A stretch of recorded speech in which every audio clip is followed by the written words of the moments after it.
Tennis on the original Game Boy is easily overlooked because it has a generic name and primitive visuals. But I promise you, this is actually a good game. There is nuance, finesse, and just enough detail to make this a quality multiplayer experience for 2 players. Out of the 1989 Nintendo generic sports titles released on Game Boy, Tennis is the best. Even with the limited singles-only matches, the one musical track, which is actually rather pleasant and catchy, and lack of options, Tennis is a sleeper hit, especially when it comes to the 2-player linked multiplayer mode. Why is Tennis a fun multiplayer experience?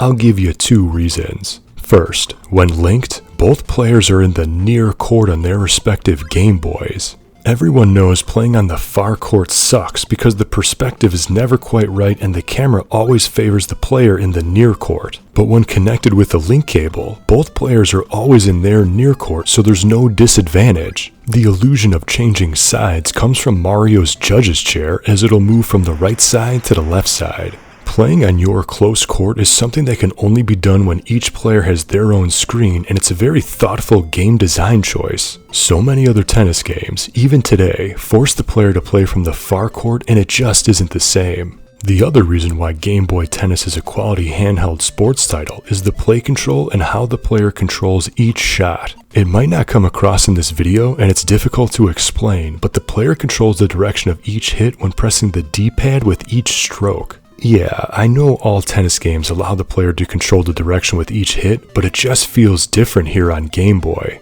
You can't auto-lock on your shots with great ease like in Virtua Tennis, but it isn't as arcadey and fast-paced as later Mario Tennis games, for example. This is gonna sound weird, but it's easy to hit shots out of bounds, and I'm thankful for it. Most tennis games auto-aim each shot to land perfectly in the corners. The same goes for serves, too. Here in 1989 Game Boy Tennis, you're gonna hit your shot out of bounds and serves into the net until you practice and learn how to properly aim each stroke with ideal timing. It's something you're not gonna understand until the beginning of the second set. But I'm telling you, there's a shocking amount of nuance here as everything starts to click with practice. Even with 2 shot buttons, a standard flat shot and a lob, something just feels right. Positioning is also important, otherwise the ball can hit you right in your face and you'll need to time your overhead smashes just right. If you clicked on my video and if you made it this far, let me congratulate you because I know 1989 tennis is an easily dismissive topic, but I strongly encourage you, play tennis for yourself.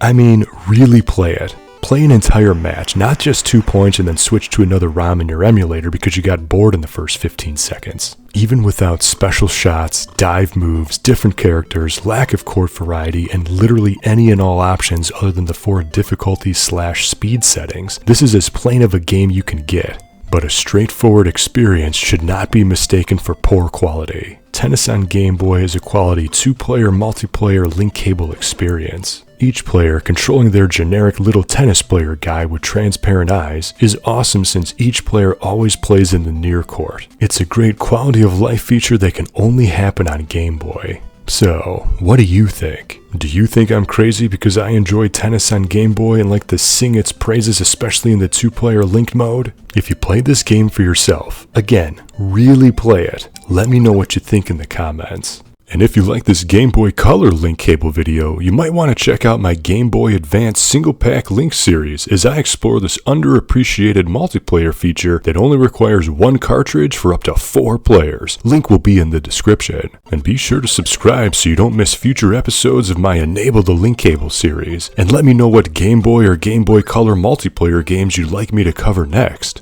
Until next time, thank you for watching and game on.